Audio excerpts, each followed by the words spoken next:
and welcome to History with Jimmy. This is Jimmy Bach, along with my producer Chandler Holmes. And today we have our two local historians back, and we're grateful for them to come and give us some more history of the area. So one of the episodes we did had to do with Brian and someone in his family, and we have something here, and I'm going to let Brian, it's right behind you there. As I mentioned in that last interview that Jim was talking about, and my great-grandfather was a fellow by the name of Jesse Beadle. Jesse was a coal operator in Shickshinny and other places, not only in Pennsylvania, but Virginia and so forth. He was also an inventor. And a fellow by the name of Dadow, who was his brother-in-law, invented something called the miner's squib. And there's still some of those floating around. It was a way of setting off dynamite in the mines that gave the miner an opportunity to get away from the site of the explosion before it went off. But he also, in Shickshinny, had a foundry. Those watching might know where the old train station was. The foundry was between the train station and the Susquehanna River, I guess close to Canal Street. Jim has shown me something that we believe probably came from that foundry. It's a miner's pick, and it says on it, Shickshinny, Pennsylvania, peerless patent. Now, there's nothing on here that says that it's Jesse Beadle's, but I'm not aware of any other foundries in Shickshinny, and this being, I have no question that this is a miner's pick, that would be consistent with what his business was. So I believe that this was, probably came out of Jesse Beadle's. I would agree with you wholeheartedly. Yeah. And it's a beautiful artifact. Yeah, and a gentleman from Sweet Valley actually gave that to us, donated it to the museum, and at some point he's going to bring his wife here for a tour. So he was very impressed when he came and wants to bring his wife back. So we're glad to have that, and it's in mint condition, would you say, Jake? It is absolutely awesome. You know, if you're collecting this type of thing, this would be a 10. Well, it still has 90% of the paint on it. It does. Yeah. And the graphics are very, very plain. Yep. Shickshinny, PA. Yeah. And we are hazy. Yeah. We can Okay, say that's so- long before we leave, Jake. Okay, so at this time, we're going to turn it over to Jake, and he's going to tell us some history that many of us don't know, including me. So, Jake, we're going to turn it over to you. We're going to start about the Opera House. And of course, the Opera House at that time was really the social point of Shickshinny. It was the basic community center. And I like to tell everybody it was the first mall of its day because it was a one-stop shop. You went there, you bought your farm supplies, you could have bought livestock, and if you were lucky enough and they were having a production of a play, or the Shickshinny Players or whoever it might be, you were lucky, you could be there. But one of the things that really affected some of the quality of the entertainment there, the train tracks were probably about 8 feet away from the side of the building. And that time if a freight train was going by, I don't think you would have heard anything at all.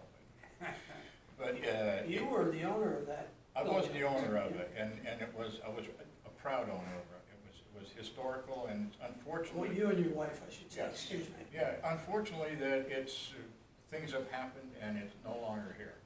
But Do you want to tell them where it was at so people know? well, actually, at the traffic light in Shickshinny on Union Street, it would really be on. Let me see. That would be East Union, and close to the river.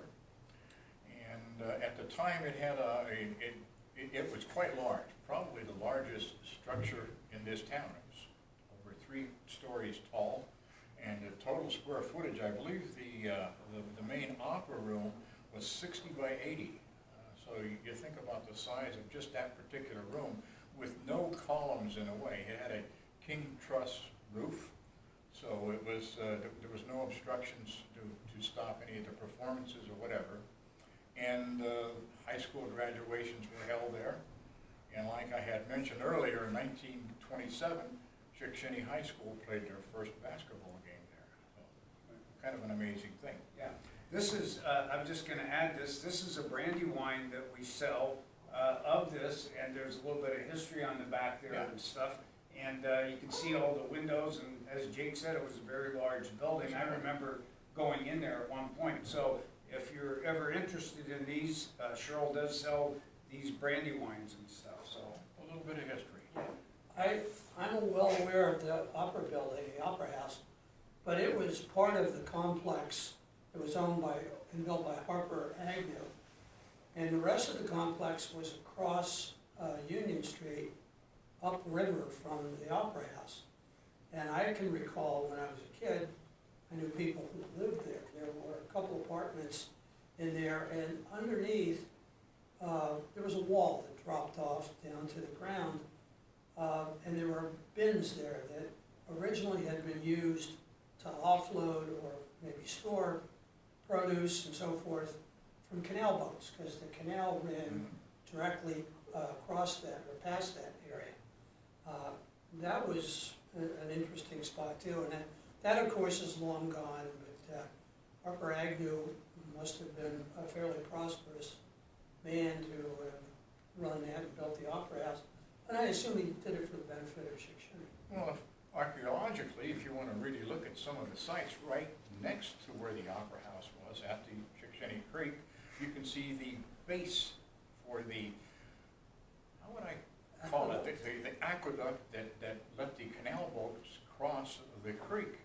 So they have this elevated bridge that had water on it as the canal boats came down, and they were able to cross right next to the Opera House. So it's really an interesting type of structure. Yeah, and Jake, we have a picture of that right over there, and you can see the Opera House right behind it right there. So somebody comes for a tour, they would be able to see that. Amazing.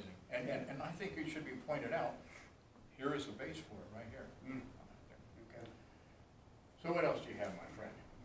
Well, we were talking about people who are well known around here in Shickshinny, like Harper Agnew and what he did. I remember hearing a story about a group called the Shickshinny Knights. Do you know anything about them? Shickshinny Knights, the Shickshinny Knights of Malta.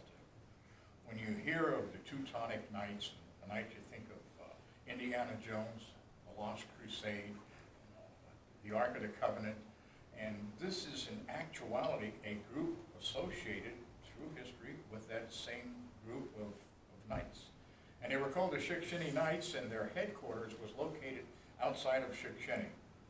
A gentleman by the name of Charles Pichel had a property, I think of approximately 23 acres, and it was supposedly deeded by one of the Tsars of Russia at the time, and that's where their headquarters were. But yeah, it was quite interesting. They had a lot of well-known figures involved with the Knights, and a lot of them were the staff of General MacArthur.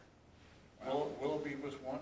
So you have these generals who were associated with General MacArthur, and somehow or other they came to Shickshinny. And I think the Knights came to Shickshinny, I believe, or Pennsylvania, in 1890. Am I correct on that? It was the late 1800s, and supposedly it was because of the large Russian population in this area, because the Knights, at least at one point, go back to Russia and Malta, which was closely associated with Russia. How true that is, I don't know, but I remember reading that it had something to do with the Russian population. Well, there is a lot of information on the internet, and if you really delve into it, I think you could find quite a story about Shickshinny and the Shickshinny Knights of Malta. It's, I think, look into it. So what do you think their purpose was, or what did they actually do then, Jake? Their purpose, well, that's a thing you gotta hesitate to get into. They were a very anti-communist group. Oh, very, very anti-communist. So whatever they did, and in fact, some of their members were going on much later years, were actually investigated at the Kennedy assassination. No kidding. Wow. Actually, yes, Wow. they were. Wow. And these were people associated with that group of generals that were involved with MacArthur's group and so on. But again, this is only what I've looked up on the internet, and I think, Ryan, have you I've seen the same seen the thing. same thing on there? So I think for people really looking for a great story about Shickshinny, you know, it has a name. When you hear Shickshinny, you remember that for darn sure. I can remember one little thing about Shickshinny and how you remember the name. When I was in the service, I got to Korea, and at that particular time, people would say, "Hey, where are you from?" And you had the tendency to say, "I'm from Wilkes-Barre." But at this time, I didn't say. I said, "I'm from Shickshinny, Pennsylvania." And the guy says, "Hey, how's Art Kishba?" You think about that. It's a small world. Yeah, it is a small world, so be careful. There's always somebody who knows about you. Well, the Knights of Malta were kind of like Jake said, the Teutonic Knights. They originated during the Crusades, and they originally were a hospitaller group. And they provided care in hospitals for people, I guess, either wounded in the Crusades or pilgrims who got sick. And they have passed down to us. There have been many schisms that took place in that group. And one of the groups resulting from that was the Shickshinny Knights of Malta. Shickshinny Knights of Malta. And as Jake said, look it up. There's a lot of history on the Knights of Malta and the Shickshinny Knights. So what time frame do you think that they were here again? They were here actually from the 40s. Oh. Okay, they were here from the 40s up until the time again, and I had heard reference to, they didn't call themselves at that time the Knights of Malta, but any reference that I remember when I was a young man, they said they were involved with the Knights of St. John. They called it St. And basically that is St. John, Knights of St. John, Jerusalem, Malta. There was many, like Brian says, schisms. You say it right. Yeah. Well, they were here in the 50s, 60s. I remember meeting Mr. Michel, and that would have probably been the 1950s. So they had a presence here. Of course, in those days, I had no idea who he was and what the Knights were. At that point, I didn't know anything about the Knights anyway. Yeah, well, Mr. Pichel, actually, this is prior to World War II, and he wanted to become Hitler's representative to the United States in the 30s. So again, these are the some of the characters that were part of this group. So I just urge anyone, do some research, get out there. You're gonna, one fact, publication that Ryan gave me, and someone had read about it and says, "Hey, there's not a book about this yet." You know, so there might be enough. Who knows? Somebody out there, Jimmy, why don't you write a book? Well, I'll think about that. History by Jimmy. Well, yeah. History's mysteries. Yeah, well, Yeah, that's something to think program, about down right? the line. I'll have to get my producer involved in this How as about well. that there? So, now, Jake, when we talk about the Opera House, I know that I saw on one of our scrapbooks that we have that my grandmother's brother, Ray Sands, was in a play, and I think Lois Courtwright was in it, and different people that, you know, that I recognized and stuff. Well- And also, supposedly, there was a boxing match there. There were right? many boxing matches there, but there was a lot of graffiti on the walls as actors and actresses, even today, would sometimes write their names graffiti on the walls we perform here. And I don't remember the name of the group. If you gave me about 5 days, I could probably come up with it. But anyway, one of the plays was 7 Nights in a Ballroom, but these were the players from the Adirondacks. They called it the Borscht Belt. And they were traveling actors and actresses, and they, whatever, you would be maybe here for 5 days and maybe go to Scranton or Philadelphia and so on and so forth. But there were a lot of traveling shows, and it was so interesting to see their names on the wall. And I think there's this publication I have here. This one? Yeah, and there's some, you know, this was in the newspaper, but the graffiti, you can read maybe some of the names. The photographer took pictures of their names on the wall, but I thought it was very, very interesting.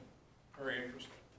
Yeah, and for anybody that wants to come to the museum and know, this is an article that we have with our artifacts.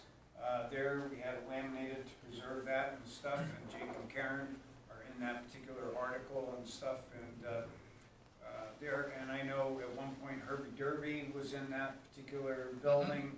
And wasn't there Ed Mazunke, wasn't him and his, one of his partners or whatever, didn't they have some kind of? Yes, there was a factory there, it was Right. a Amo manufacturing? manufacturer. Yeah, And again, it was a local place of employment, Yeah. not only entertainment employment. It was very historical. As a young guy, I mean, I can remember looking at that building, just wondering about the interior of it. The beams were just massive, beautiful beams. But when they were tearing the building down, and I guess the contractor didn't really do it properly, and portions of it collapsed and destroyed some of the beams that he was trying to save. But as I looked at the beams that were destroyed, a lot of them were actually interior rotted. You would not have known it. So that was a thing, in a way, might have been a good thing, don't know. But it was, you thought that these beams were healthy and they'd be there forever. Well, the building was there forever, so Building it's was- not surprising, really. Well, the part that gets me is that building went through some of the worst floods in the current out there. And here we had our local bank said that it was moved off its foundation by the waters going down Main Street. So that makes me wonder also. A topic for a different story. Topic for a different story. Floods of Shickshinny, we can get it. yeah, we have so much information about the flooding and pictures going back to early 1900s and 1940s and 36 and, you know, all those other things and stuff, and people bring stuff, and we already have plenty of that. I guess Yeah. we don't need a disaster movie. No. Yeah. The We're same trying to be all positive and stuff, so, Jake, do you have any other history to add? You and Brian have any other history to add to Shickshinny? Well, Brian, one of the things that we were talking about that we found, there was a thing called People's Theater, and my grandmother's brother Ray Sands, or Willard Sands, was in this. Do you know where People's Theater was? Because I've heard about it, we've read about it, but we have no idea where the location was. My guess is it is where your furniture store Oh, was, because that was a Nickelodeon, I know. yes. But I believe probably it would have been a place for shows. Although this does say Shickshinny High School, but it's 1937, it may well have been in the auditorium of the Garrison School, because in 1937 that would have been there. Oh, okay, all right. Well, the other thing that we had was a picture that was donated to us by Helen Ruckel. That's and, Rackeson's, I see that. Yeah, so you can see this particular picture. Helen Ruckel donated this picture, and the producer can zoom in on it a little bit to be able to see it, okay? So there it is, and we were trying to decide whether this was here in Shickshinny or someplace else. You can see the red light hanging there and stuff. Oh, that's definitely Shickshinny. Okay, That's, I mean, there were a lot of buildings in Shickshinny had an upper porch. oh, The Mountain Inn, for example, a Yes, lot of them. yeah. I think Skovish's building still, Mhm. you know, has a lower porch, yeah, but there would have been a place for a porch upstairs. That's definitely the Rackeson building. Ultimately, that was torn down, and the whole building was the Renovated, changed. Yeah. so we're trying to decide exactly where in Shickshinny was it? Was it where across the street from CVS on the corner, across from Yes. there? Would have been. That's where it would have Yeah, been? that would be East Union Street, and this is South Main Street. Okay, well, good, that solves that issue and stuff. So, yeah, this, like I said, this was donated by Helen Ruckel, we're so glad for that. We didn't really have a picture of Rackeson's going back to this particular date, The so. Rackeson family lived there. Yeah, Bernard and his brothers went to school there in Shickshinny.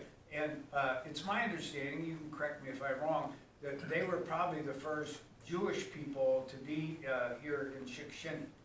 Well, Is it they Bergman? were. Yeah, Bergman, Well, Bergman was later, though. Was he later? There was Lustig, who was here, and I think Lustig, one of them was a coach in the high school. Mhm. But I can't think of any other large Jewish family the Rackesons were probably among the first. Yeah, I did read in one of our scrapbooks that the grandfather, whatever, had a cart on the street and sold things and stuff. And then, of course, we have the Klein family, which owned the place where Bonnie was. We have their information. The grandson donated that information as well, so. My mother remembered Bernard's father, who was a peddler, and he had a cart, and he would Yeah, so that's who they were talking go about. around Shickshinny selling whatever products he sold. Yeah, And that would have probably been before, well, maybe they had the store at the same time, but yeah. that would have been, my parents moved here in 35, so he was still doing that in the 30s, probably. You know, another thing we could talk about for a future episode is the Shickshinny train station. That's a good, Good point, and that was a gateway to the world.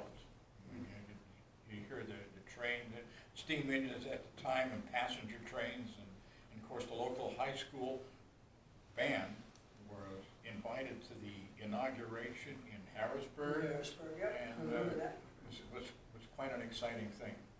You know, you're looking It at was 1956. yeah, what we had a lot of, whatever. I guess, I mentioned the last time we had a taxi in Shickshinny. Okay. So looks like we're getting to the end of our episode here and stuff. So we want to thank both Brian and Jake for coming and giving us some more local history here and stuff. And I know that they'll be back to do some other episodes and stuff. So this is Jimmy Bach along with producer Chandler Holmes and Jake and Brian. We thank you again for coming. We appreciate it. And I think this will be episode 41. So thank you again for watching. Click the like and subscribe if you like our episodes. Thank you again. Thank you. Thank you. Yep.